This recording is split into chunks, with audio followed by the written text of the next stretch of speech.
Welcome to the Real Estate Syndication Show. Whether you are a seasoned investor or building a new real estate business, this is the show for you. Whitney Sewell talks to top experts in the business. Our goal is to help you master real estate syndication. And now your host, Whitney Sewell. This is your daily real estate syndication show. I'm your host, Whitney Sewell. It's that time of week again where my business partner, Sam Rust, takes over the show and interviews our guests. I hope you enjoy the show. This is your daily real estate syndication show. I'm your host, Sam Rust. Joining us today is Whitney Ward. Whitney is a highly driven entrepreneur who founded Intuitive Management Partners, a multifamily advisory and investment management firm that brings niche sector focus to ensure multifamily investors and developers mitigate risk and maximize asset value. As president, she oversees and leads all new business development initiatives, acquisitions, capital markets, and asset management. Whitney, it sounds like you do a little bit of everything. Thanks for joining us on the show today. Thank you. I do. I have my hands full. As I was preparing for this, I was looking on your website and cruising around your LinkedIn and just, man, you guys do a lot, almost anything that is post-transaction or even pre-transaction on multifamily. So as I was digging though, I noticed you played collegiate basketball at George Mason. And I'm sure that played a role in your career after that. I was just curious, are there any lessons that you pulled directly from your time at George Mason, whether it was in school or in the athletic program there, that has aided you in your journey to this point? Yeah, I mean, first, I just want to thank you, Sam, for inviting me, and Whitney for inviting me out. So, whenever you play sports, especially at the collegiate level, but even in high school, you're just competitive. You're driven. You already have a mindset that is accustomed to wins and losses. So, I think just thinking about my athletic career, it's prepared me to be able to get up every day and go to work and expect there to be some wins and expect there to be some losses and keep it moving. So I think it's perseverance is the biggest thing that you get from playing at the collegiate level. Yeah. And you went from college and worked for a couple of big corporations. You were in the corporate life. How did you transition into real estate? I find it fascinating to learn what drove somebody to make that change, because you were working in some fairly renowned, reputable organizations. Looked like your career was heading in the right direction. What caused you to take a left turn, as it were? No, it's funny you say that, because when I left, everyone at those careers that I was at, they were like shocked, because to your point, I would get promoted fast and I was, headed up the corporate ladder. But for me, it just came down to listening to podcasts like this one. My first podcast I ever listened to was Clayton Morris. And him and his wife invested in single family rentals in the Midwest. I don't know if they're still doing the podcast. I don't listen as much anymore. But once I started learning about passive income, financial freedom, real estate being an opportunity to get in without really having to go back to school and get a master's and spend all this money. And, it intrigued me. And so for me, after, listening to podcasts and really, getting my head in the books, I figured, at 30 years old, it was the time to take a chance and quit and just see what happens. And if the worst thing that could happen is I have to go back, and I already know what that's like, but I don't know what this other entrepreneurial world is like. So let me give it a chance. Well, that's fantastic. It is interesting that story has a common thread, just being exposed through podcasts like this or books or some combination of that. There's so much material out there for people who want to learn and how to get into real estate. How did you land on multifamily specifically, and then maybe even transitioning into Intuitive and what you do there? There's a niche even within multifamily that you're servicing. Talk about that journey a little bit. Yeah. So, real estate is so broad. I mean, that's what I like about it. You could be in commercial real estate, multifamily, residential real estate. You could do buy and hold. You can do long-term holds. You can do fix and flips. You can do a lot of different things. For me, it was, the fact, like Clayton Morris did single family rentals. But for me, I said, scalability wise, multifamily made more sense. A lot of the big initiatives right now is built for rent, but 5 years ago, that wasn't, the language so much. And so, when you talk single family rentals, you're thinking, okay, you get that one single family home. If you miss a tenant or that tenant can't pay, or you have a duplex and one of the tenants can't pay, that hit in that vacancy is so significant to the numbers. And I just felt that, if I really wanted to scale my business, yeah, it might take a little longer, but I saw multifamily as an opportunity to really get in and make some headway. Now, as far as intuitive management goes, intuitive management partners, me and my managing director, we kind of founded this together. She came from the property management side, property management, regional management. And, prior to moving into my own space, I was a broker in the multifamily space. And so I was on the other side of the transaction, brokering the same deals that we're looking at today. And when we teamed up, it just made sense. We had the skill set, and, there's a ton of capital. There's a ton of investors chasing multifamily. Why not bring our expertise and kind of, capture all aspects of it? So that's kind of that transition and how that happened. Now, Intuitive seems to be a combination of a couple different services. You have on one side, you talk a lot about property management and property level statistics and reporting, but then you also have this asset management piece. So how do you describe what Intuitive provides for an owner? Right. No, I love it. So, really we're, if you're in the multifamily space, you're coming to us unless it's something heavy in the construction space. That's the only hat we don't wear. And that's eventually going to be where we shift to as well. So right now we're working with a big Midwest developer and doing some punch list, due diligence items for them. And so, what we like to do is, like, if you're an investor in the multifamily space and you're buying an asset, there's that aspect of due diligence that you're going to need unless you have boots on the ground already doing it for you. We're that team that you would come to verify your underwriting assumptions, your due diligence. If you have the deal under contract and you need, that property management perspective, that asset management perspective, that's where we come into play. And so the fact that we also are looking to acquire, it kind of ties it all in. So for us, we're our own in-house team. But for third party, for investors that, maybe they just bring, the equity, the capital market side and the asset management, but they need that property management level you're going to come to us because honestly, we can project whatever returns we want, but you're only as good as your property management team when it comes down to it. And so that's kind of how we collaborate. And I think, like I said, being niche focused is important because it kind of like, if you needed a knee surgery, you're going to go to a knee doctor. You're not going to go to a hand doctor. You're going to go to a professional that specializes in something niche. And that's what we're focused on. It keeps us busy, but it also touches what we do touches every aspect of the multifamily space anyway. Yeah. Some of our listeners might not be super familiar with the difference between asset management and property management. How do you describe that?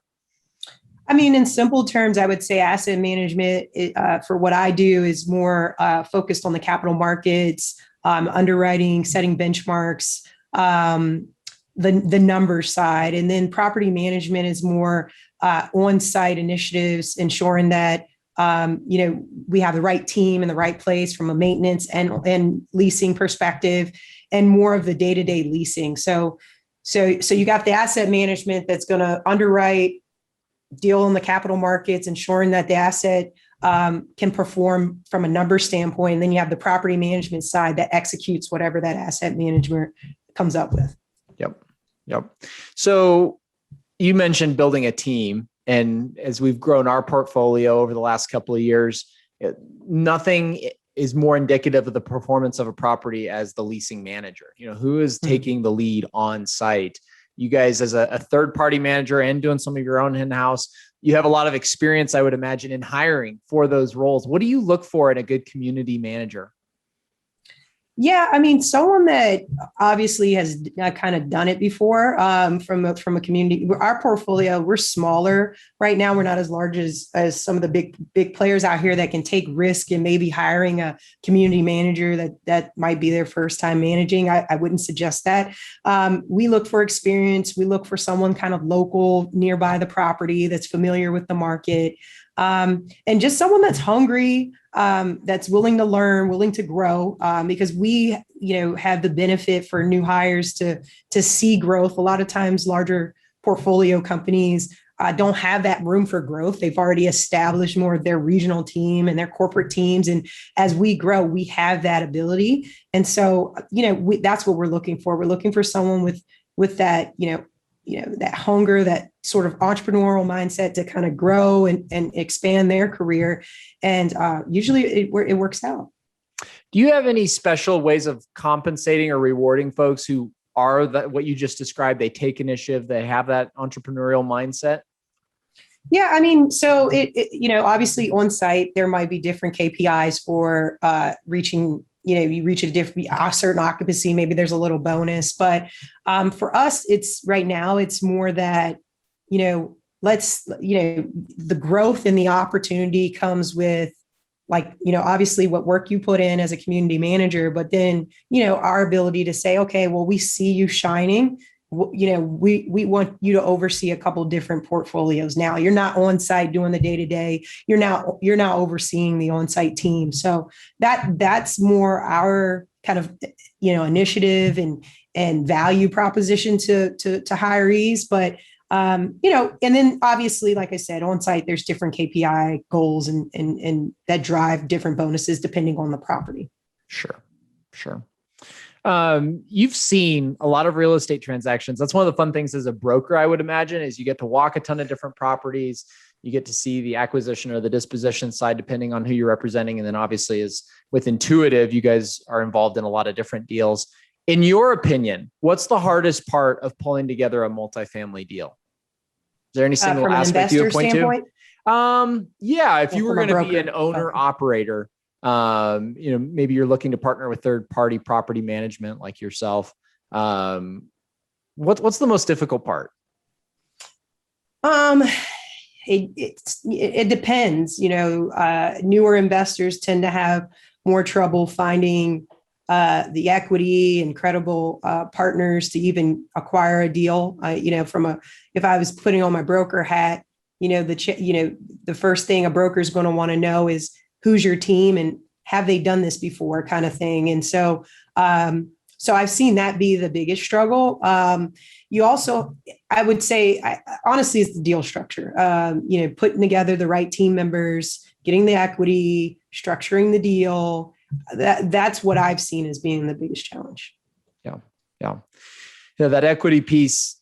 Certainly, I think it's easier today than maybe it's ever been. And you and I both being on the younger side, we haven't experienced maybe as many parts of the cycle as somebody who's been in real estate 40 years. I've talked to some grizzled veterans who talk about how hard it was to raise capital in the savings and loan crisis. And for us, it's tempting to look back and go, well, why wasn't everybody buying real estate then? It's like, well, because nobody wanted to buy real estate. You had to beg almost literally to get dollars in the door. As we're talking about property management companies, we utilize third-party property management at LifeBridge Capital. A lot of folks in this space do. There's a lot of different flavors out there. There's large, your Greystones, your AMCs, your national brands. Then you have more of your mom and pop operators and everything in between. As an owner, because you own assets, what would you look for in a good third-party property management? I mean, you have your own, so you would use yourself, I would imagine. But if you're going into a new market or you're looking to maybe make a new partnership, what are some of the key things that you're looking for if you're buying 70s Class C value add type product? Yeah. And I mean, I would say even with my own team in-house, we would still hire third party if we were in a different market. Like we're looking at some stuff in the Tennessee market, and we're not as, we don't have the infrastructure there. But so I would definitely look for a local team.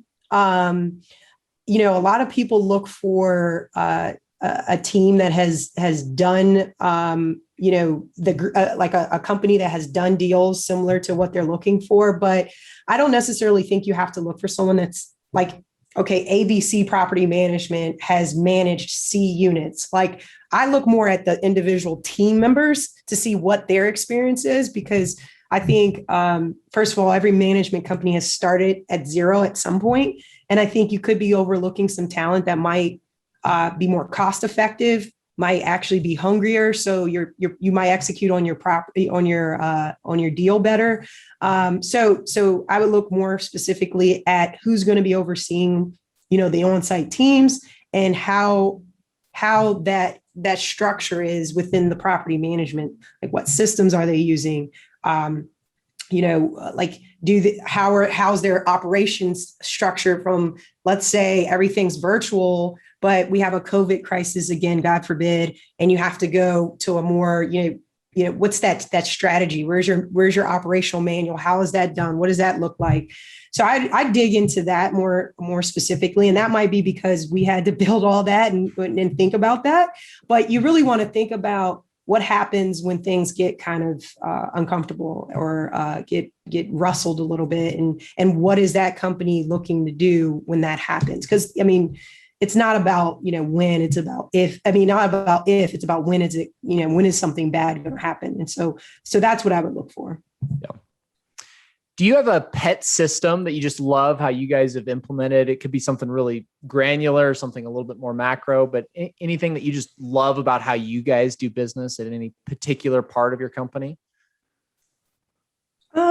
We streamline mostly like everything, like our communication with each other, as well as just how we kind of track our deals, track, our closings. Everything is like streamlined. So, to the point where if I'm in the market, I can pull up, my app and upload some notes, and that same note goes to my team members, and we can, control who has that. And for me, like those systems are very important because,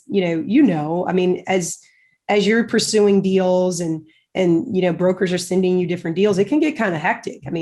Right now, there's a lot of deals flowing through the market, and, if you don't have those streamlined systems, you can kind of get unorganized or disorganized. And so for me, organization is very important. So our systems are the things I'm most proud of. What's a communication tool that you've used to streamline specifically? Like I know internally we use Slack. We also use Asana, a couple of those type of workflow tools. What do you guys utilize in your business? Yeah, so Monday.com, we really like that. And I've gotten real fancy with that to the point where, I don't work for Monday.com, but you can get alerts, and there's a good app that works, and it's very intuitive and easy to use. But basic systems like we use Google Drive. We do a lot of Google video, RealPage we use for our software. So we really like them because they have continued from a software and statistical standpoint to improve.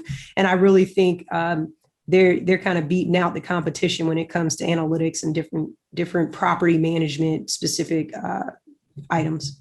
No, that's fantastic. I appreciate you sharing that. One of the things as I was poking around your bio and your company's website, you talk in a couple of different places about disposition. And I think in our business, we're always forward facing. For us, it's always about the next deal. But eventually deals come to an end. And we've disposed of an asset this year. We may dispose of another one or two before the end of the calendar year. Curious for what you do on a disposition. What are some of your tips and tricks there when you're at the end of a deal life cycle? Yeah. So for Intuitive Management Partners, we're focused in, like you mentioned earlier, multifamily advisory and investment management. So what that means for us is like on the disposition side. So my company is a licensed brokerage firm in Georgia and in Maryland. So we have helped investors sell their asset. And that preparation to sell is where I'm really talking about. So for example, I'm working a deal that I've been working. It's only 24 units. It's in Maryland. I've worked this deal since April of last year. The owner, had probably, I'd say 80% of the residents weren't paying. They were past due on rent. The management company wasn't performing. They were overcharging for different things. They weren't attending to maintenance issues. So we had to come in. Initially, the ownership wanted us to come in and take over property management, but we're based in Atlanta, Georgia. It's 24 units. We just didn't have the infrastructure to do that. And it was going to cost the ownership too much, but we were able to, advise them on a maintenance strategy that would take them virtual, which limited their property management company from their full service support to only collecting rents, which saved money at the end and allowed us to transition and sell the asset. And so we're about to finally close at the end of July, but it's been a long road. But that's the kind of stuff that we do. So being able to have that brokerage background and then have my business partner with her property management background, it allows us to kind of get in on a lot of assets early on and take a peek under the books and really advise on how to move that deal from owning to disposition. Sure. What's your favorite part of real estate? My favorite, that's a really good question, because, there's so many days where you're just like pulling your hair out and you're like, what the heck? But you still wake up because you really like it. But it's like, well, what do I really like? I think for me, the thing I didn't like about corporate was there's a ceiling, but in real estate, there's no ceiling. Like, I like the fact that, I wake up and, through obviously relationships and networking, like there's no ceiling to where you could go. And I need that. I need that freedom, that flexibility. And I obviously love the potential, unlimited income you can make in real estate. So I think for me, it's like, I got to be free. I have to have no ceiling. And so that's probably my favorite. Yeah, that's excellent. I think sometimes it's important to step back and kind of distill down, why am I doing this? And why do I enjoy it as much as I do? I mean, there's certain aspects of it, the paperwork side, that can be a little tiresome at times, but the deal making and the endless possibilities, like you just said, the freedom that comes with working in real estate is something not to take lightly, especially for you with a background in that corporate culture. It's got to be night and day difference now. Yeah. What advice would you give to somebody who's just starting out? You've touched just about everything in real estate. You started out on the brokerage side. You've been on the service end. You're an owner. You've done it all. For somebody who's looking to break into multifamily investing, what advice would you give? So for me, it's been the most challenging thing has been, I came into this space with no real connections. Like, I self-educated, self-taught myself a lot, probably 95% of what I know today. And then as I got later in my career, I started meeting the right people to put me in the right places to enable me to scale faster. I'm not going to sit here and say, get a mentor, because I think that everyone says that, and I don't really know what that means, right? So like, you can get a mentor, right? And they could be charging you something crazy and you don't even know if they're mentoring you, right? It's like, what I would do is get an accountability partner or accountability coach, and someone that you can tell your goals to, and they're going to hold you to those goals. Because I think on your own, and a lot of, I'm self-motivated. I played a sport. And so I was driven naturally, but I think there's always, you're not perfect. There's always something you're slacking on if you don't have someone that's holding you accountable. And so I think, getting an accountability partner early on in the business. Whitney, as we're getting close to wrapping up here, what's the number one thing that's contributed to your success? We've talked about a couple of different things, your background in college athletics that drive for success, while acknowledging that failure is certainly a possible outcome. But what are some things, or maybe the number one thing that's contributed to your success up to this point? I think, to be honest with you, it's probably been God, because, I have no family that's done this before, right? So I've had to navigate and kind of figure things out on my own. And I failed a lot. And I think the reason I'm still in the business and I'm still going is because of God. And then probably me after that, just being able to keep fighting and get up every day when things get challenging, and really be able to be creative and figure out, what it is that I need to be doing to succeed and reach my goals. So, not to sound so, cocky or whatever, but yeah, I would say those two things. Awesome. Well, before we let you go, Whitney, where can people find out more about intuitive management and contact you if they have further questions? Yeah, so you can check out the website, www.intuitive.m for management, P for partners.com. And then also find me on LinkedIn. It's just Whitney Ward. We're also on Facebook and Instagram. So pretty sure you can find us pretty easily. Excellent. Well, thanks for, again, taking some time out of your busy schedule, Whitney. Thank you to our listeners for joining us on another episode of the Real Estate Syndication Show. Have a great day. Thank you. Thank you for listening to the Real Estate Syndication Show, brought to you by LifeBridge Capital. LifeBridge Capital works with investors nationwide to invest in real estate, while also donating 50% of its profits to assist parents who are committing to adoption. LifeBridge Capital, making a difference, one investor and one child at a time. Connect online at www.lifebridgecapital.com for free material and videos to further your success.